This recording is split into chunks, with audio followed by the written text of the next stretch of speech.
आज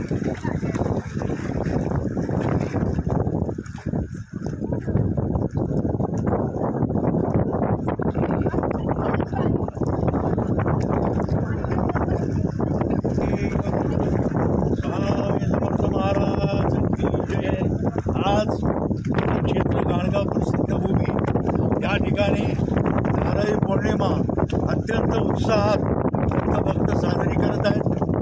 त्यानिमित्ताने या ठिकाणी दिगंबरा दिगंबरा श्रीपाद वल्लभ दिगंबरा असा जो भक्तांनी जो जप लिहिलेला आहे, हा जप गाणगापूर क्षेत्रातील भीमा आणि अमरजा संगमावरील अष्टतीर्थापैकी एक महत्त्वाचं तीर्थ आपण बघत असाल, रुद्रपाद तीर्थ।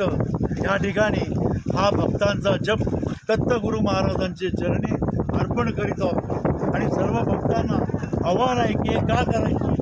नवविधा भक्ती जे आपण करतो त्यामध्ये जर आपण जप लिहिला तर काया वाचा मनाने दत्तगुरू महाराजांची सेवा होते, आपल्या ठिकाणी आरोग्य प्राप्ती होते, आपल्या ठिकाणी मनशांती प्राप्त होते आणि आपल्या ठिकाणी आत्मिक समाधान प्राप्त होते। ही अत्यंत महत्त्वाची गोष्ट आहे। आज नारळी पौर्णिमेचा शुभ दिवस आहे।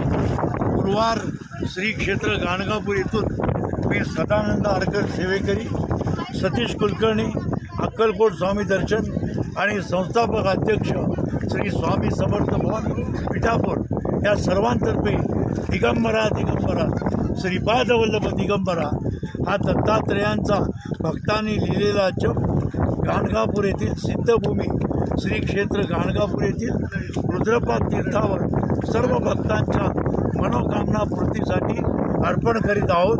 दत्तगुरू महाराजांचे त्यांना अखंड आशीर्वाद प्राप्त होतील यात कुठलीही शंका नाही। अवधूत श्रीपाद वल्लभ दिगंबरा दिगंबरा दिगंबरा श्रीपाद वल्लभ दिगंबरा दिगंबरा दिगंबरा श्रीपाद वल्लभ दिगंबरा दिगंबरा दिगंबरा दिगंबरा दिगंबरा अवधूत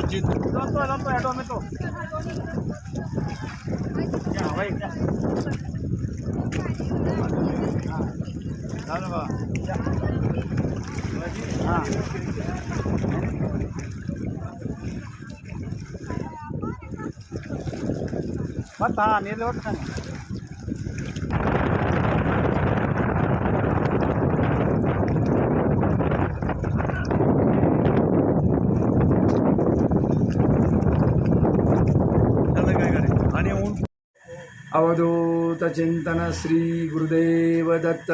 नमस्कार, मी सतीश कुलकर्णी, माझ्याबरोबर माझे गुरुवर्य सदानंद महाराज। मी काल पिठापूरून गाणगापूर क्षेत्री आलो। महाप्रसादाचा कार्यक्रम आहे आणि दत्त महाराजांनी बोलवल्यामुळेच मला आज 392 वेळा इथे येण्याचं भाग्य लाभलं। राखी पौर्णिमा आणि नारळी पौर्णिमेनिमित्त सर्व भाविकांना महाराज शुभाशीर्वाद देणार आहेत, परंतु जो मुख्य कार्यक्रम होता की इथं भीमा नदीला पाणी आलेलं आहे आणि आपल्या नवविध भक्तीमध्ये जी सेवा सांगितली आहे, हाताने सेवा करणं फार महत्त्वाचं। मुखाने घेतलेलं बऱ्याच वेळेला विसरून जातो, मध्ये व्यत्यय येतो, परंतु आपण नामस्मरण केल्यानंतर ते नाव लिहिलं जातं, वाचलं जातं आणि संग्रही राहतं। बऱ्याच भाविकांनी दिगंबरा दिगंबरा श्रीपाद वल्लभ दिगंबरा हा जप लिहून पाठवला होता। बराच जप आपल्या पिठापूरला जी स्वामी समर्थांची मूर्ती बसवली जाणार आहे त्या ठिकाणी तो ठेवण्यात येणार आहे। आणखीन जप होता आणि योगायोगाने पौर्णिमा होती, पाणी आलेलं होतं, तो आता आम्ही जप अर्पण करणार आहोत। त्याचा सोहळा अप्रतिम झालेला आहे। माझा व्हिडिओ झाल्यानंतर तोही सोहळा पावा आणि आपणही यापुढं दिगंबरा दिगंबरा श्रीपाद वल्लभ दिगंबरा हा जप शक्य तेवढा लिहून शक्य तेव्हा केव्हाही पाठवलं चालेल। यानंतरचा कार्यक्रम दत्त जयंतीच्या शुभ दिवशी होणार आहे। नमस्कार।